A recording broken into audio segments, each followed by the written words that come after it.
Hey, thanks for checking out a new segment of the Real Champions video series. Today I got a real special guest. You're going to get a lot from him, and so just make sure you pay attention.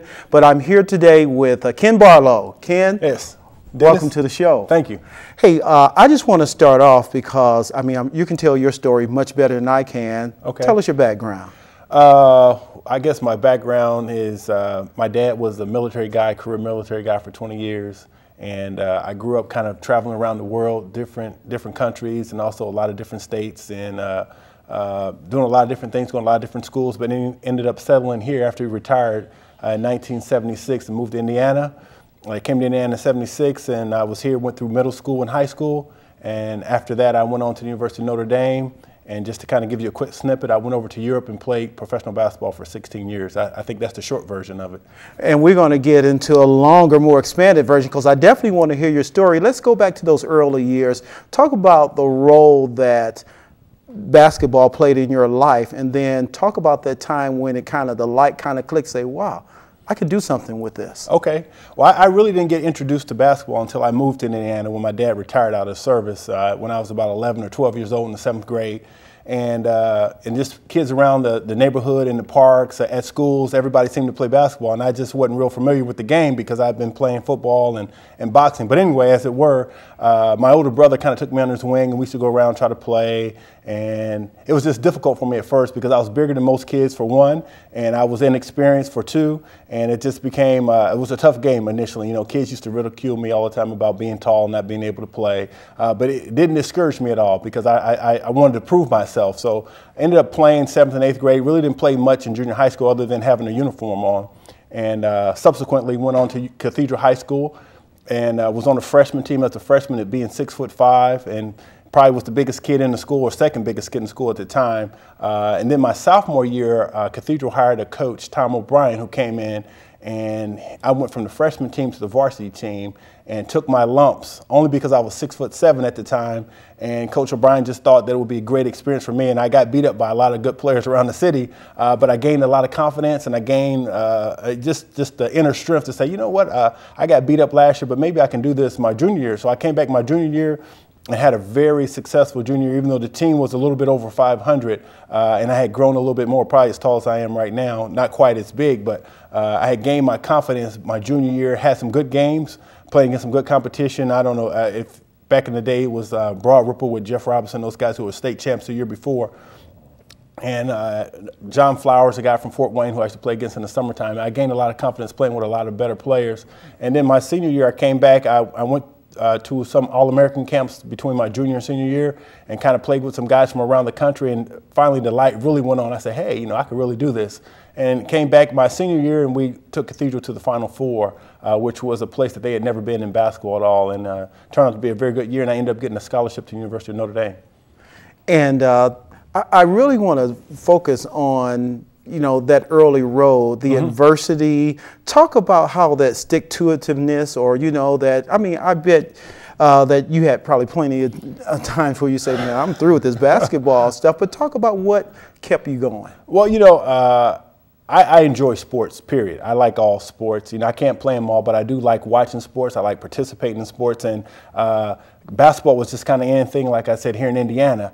And even though, you know, I took a lot of ridicule, a lot of kids were discouraging to me about playing, you know, I still enjoyed it, and I thought, and I can see some improvements, like from month to month or year to year in school. And even though I didn't really play on my 7th grade team, I was on the team, but I didn't play. I didn't get discouraged, and I came back from my 8th grade year and kept playing. And I learned a big lesson. Even you know, even if you go through some hardships, you know, I heard a phrase actually a few days ago that says, you know, diamonds become diamonds under pressure. So I knew I was going to have to deal with some things. I was going to have to work with my shot, work with my fundamentals of the game. And I just kept working at it. And I didn't get discouraged about even losing games or not playing well. And just had some stick-to-itness to it. And I learned very early on that, you know, if I wanted to be better at it, that I was going to have to say no to a lot of things in life. And I think that's a big lesson that I try to share with a lot of young people today, is that if you really have an aspiration to be a professional athlete, you have to say no to a lot of things. And you never become a professional athlete overnight. It takes a lot of work. A lot of times, you know, when you go to the gym and practice with a coach, that's great, but you still have to put in your time when the coach is not around, and you have to do it when somebody else isn't doing it. So you have to say no to a lot of parties, you have to say no to a lot of wasted time and procrastination. You have to say yes to your books, because there's a great marriage between athletics and education in this country. So, I researched my college choices, and I understood what it was going to take for me to get to college. And then I researched what it was going to take for me to get a scholarship to play at the Division I level, because I had a lot of economic issues as well, because I don't think my parents would have been able to afford the $20,000 a year that it took to go to Notre Dame at the time, and now it's $50,000. So. If you aspire to do that, you have to make sure you cut the things out that's going to keep you from doing those things. And that is outstanding. Let's talk about those high school years. What was the recruiting? I want to see if I can pull a spotlight on that recruiting process. Mm-hmm. What was your recruiting process like, and how has it changed for the athlete that's coming out today? Well, there's a big then 30 years ago when I was playing high school, there was a big focus on high school basketball. And a lot of the college coaches will come around to the gyms or to the tournaments, like the city tournament or the state tournament, the sectional and the regional, and the like. So you get a chance to see them. Even if your team didn't make it to the sectional final or the city final, you could see a Bobby Knight in the stands, or you could see a Gene Katie in the stands. So that was a little bit of motivation to say, hey, I want those guys to take a look at me. But in the same light, they would come to the games during the season and see certain players or see certain teams play, and it gives you some exposure. And fortunately enough for me, I was getting some exposure, even though Cathedral wasn't really in the state limelight at the time, my sophomore and junior year. But my senior year, I was fortunate enough to go to a camp. I had a good enough season my junior year that I got invited to a couple camps. And like I said earlier, there were a lot of guys from all over the country that were supposed to be top recruits, and I played pretty well and ended up making the All-Star team at this BC All-Star camp, which had probably like the 25 of the top 40 guys in the country playing there. And at that point, there was every coach in the country. Now the difference is guys play AAU basketball and they play tournaments, and so you go to Vegas or you go to Orlando, Florida, and the exposure is a little bit different. It's more focused on the summer, and you don't see as many coaches during the season because they can get most of their recruiting done in the 3-month period while school is out. But as it were, I played well enough in the summer between my junior and senior year, and participated against a lot of great competition. And I don't know, Michigan and Indiana and Notre Dame and Maryland and all these schools start offering me scholarships just based on what they had seen me do against all the other competition around. And you attribute that to what, your hard work and all the time you put in to make yourself a better player? Oh, absolutely. I don't know. I try to encourage my sons who are now playing college basketball. I have one son is at Tiffin University Division II school, and another son, Kelsey, who's at Purdue University. And I try to encourage them. I said, if you really want to be good at this game or with anything in the classroom, I said, you have to put a little bit extra time in to make sure that you're covering all your bases. So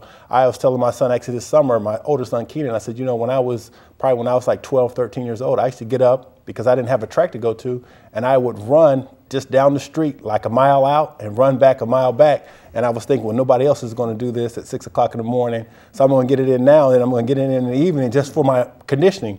And then I would go to the park at night because I didn't have a basketball rim in my driveway or anything like that. I would go to the park. It would be 10 o'clock at night, and I'd be shooting around with bugs flying around. Mm-hmm. Anyway, so you just got to do something extra. Oh, exactly. You have to do the extra, and a lot of kids don't really understand that it's that extra that's really going to make the difference, because there's very few real superstar players in any particular sport. There's a very little margin of difference between most players, and you just have to put in your extra time to make sure you get seen and make sure that you're putting yourself in a position to get out of it what you need to get out of it. That is outstanding, Ken, and I hope our young people are really listening to the wisdom, not just from things that you've heard about, but from things that you've experienced. Hey, we're going to come back on another segment with Ken here, and he's going to talk about his time at Notre Dame, and then he's going to talk about his multiple years playing professionally overseas. So we want to definitely hear what Ken has to say about that. So you'll see the second segment of Real Champions with Ken Barlow. You'll be able to click on that in a matter of days.